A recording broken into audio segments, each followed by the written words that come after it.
Hey Panthers, welcome back to the Senior Show. Today I have Paige Alsop and Kyle Tucker with me, and they just performed Shrek in their theater department, and it was a very good show, so I hope you guys watched. How are you guys today? Thanks. Great. Very good. Very good? Yes. Okay, so I have a couple questions about, the performance. What was performing Shrek Jr. like?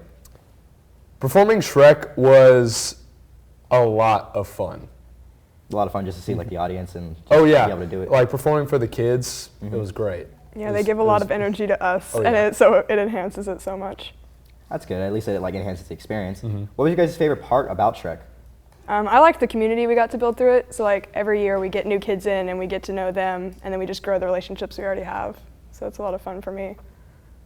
So basically just building bonds and whatnot, winning Yeah. friendships. Yeah. Oh, yeah. That's very good. Kyle, what was it like playing the man Shrek himself? Playing Shrek was challenging because they pour a lot of special effects makeup into it, but at the same time it's a lot of fun because going out on stage and performing something so famous as Shrek and so funny as Shrek. Yeah, you almost have to match the sometimes energy. you just meld into the character and it's a lot of fun. That makes sense. Paige, can you talk about what characters you were in the play? What characters wasn't I in the play? I was the Mad Hatter. I was a woodland creature in a tap number we had, and I was Farquaad's dad. Was he also short? Yes, but somehow I was taller than Cooper in the end.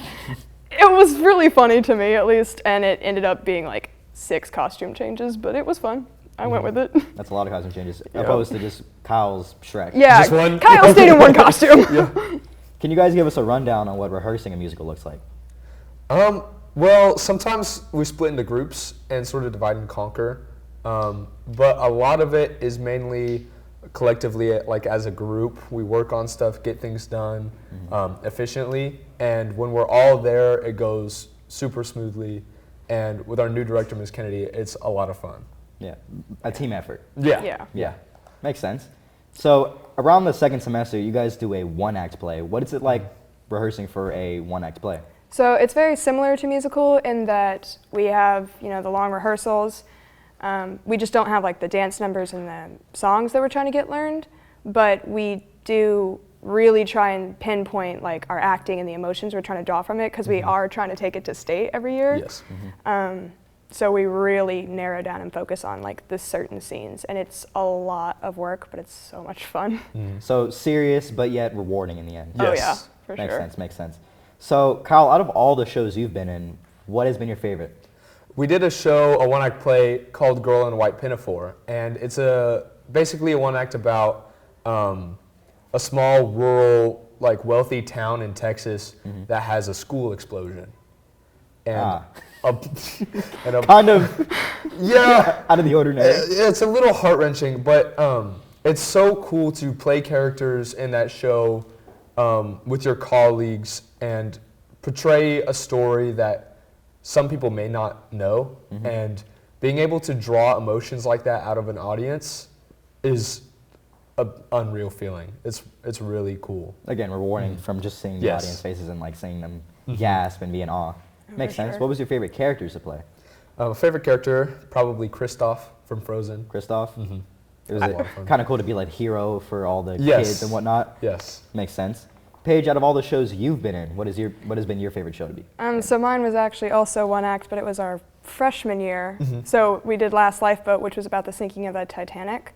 And I wasn't actually in that, I was lights, but it was a lot of fun getting to learn how to do the lights and then get to see the artistic point of it come through in the lighting. So I thought that was really cool. So again, just the team effort and the rewarding as all the work goes in and finally makes the final product. Oh yeah. Makes sense. And Yeah. what was your favorite character to play? I was actually Sven for his Kristoff, and I really liked that. So the duo. Yeah. Makes sense. It's us.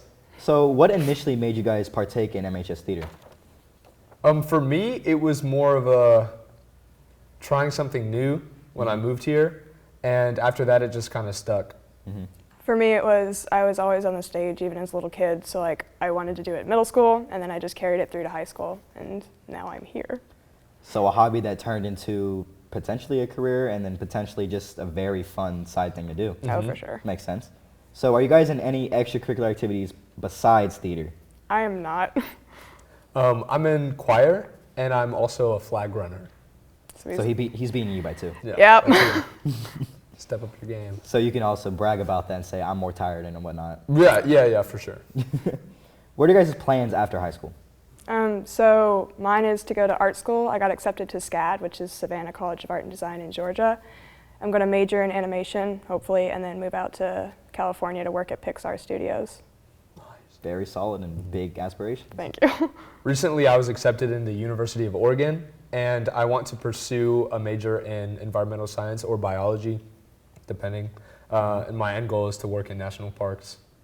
Again, very solid and Save very. those trees. Oh, yeah, all the trees. All the trees. All There's the more trees. trees in Oregon than there are here. If I brought a tree out right now, would you be able to name it? No. What tree is this? That's an aspen. Are you serious? No. If you guys could go back in time and give your advice to your freshman self, what would it be? It would probably be confident in yourself and like your own abilities. Fake it till you make it. Never goes wrong with that. Mine is you aren't going to be able to please everyone, so don't try. It's not worth it. So basically, go with the flow and just don't try to be too strict, and then also be yourself.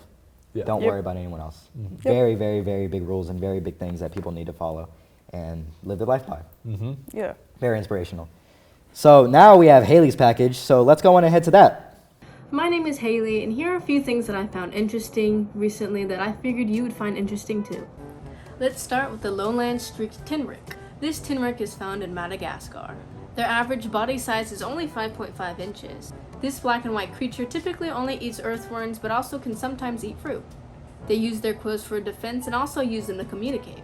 The tips of their quills rub together to create a high-frequency noise. Next up, the water bear or tardigrade.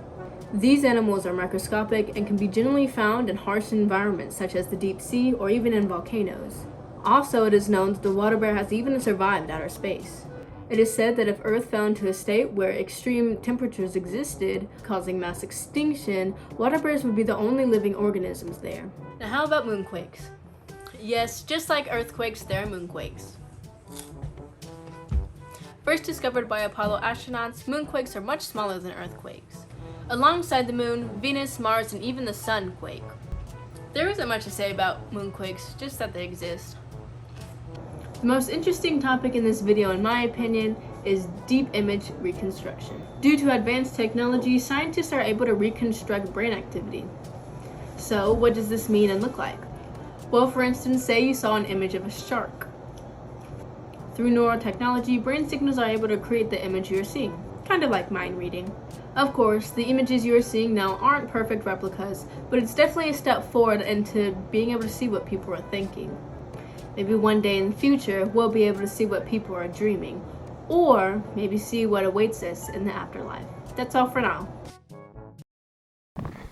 Hey, I'm Caeleb Burgens. And I'm Cole Sellers. Welcome to History Today.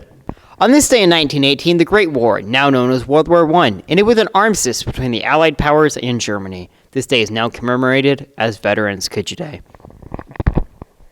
Today in the year of our Lord, 1974, Leonardo DiCaprio was born.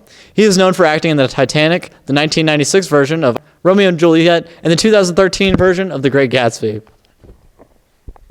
On November 11th in 1889, Washington was admitted into the United States as the 42nd state. You know I lived there, Cole? Where? Like in Washington. Seattle? Yeah. In 1865, Mary Edwards Walker was the first woman to be awarded the Medal of Honor for her work as a surgeon during the American Civil War. Today is National Sundae Day. No, not the day of the week. Sundaes are desserts consisting of scoops of ice cream and toppings. That's all we have for you today. Goodbye.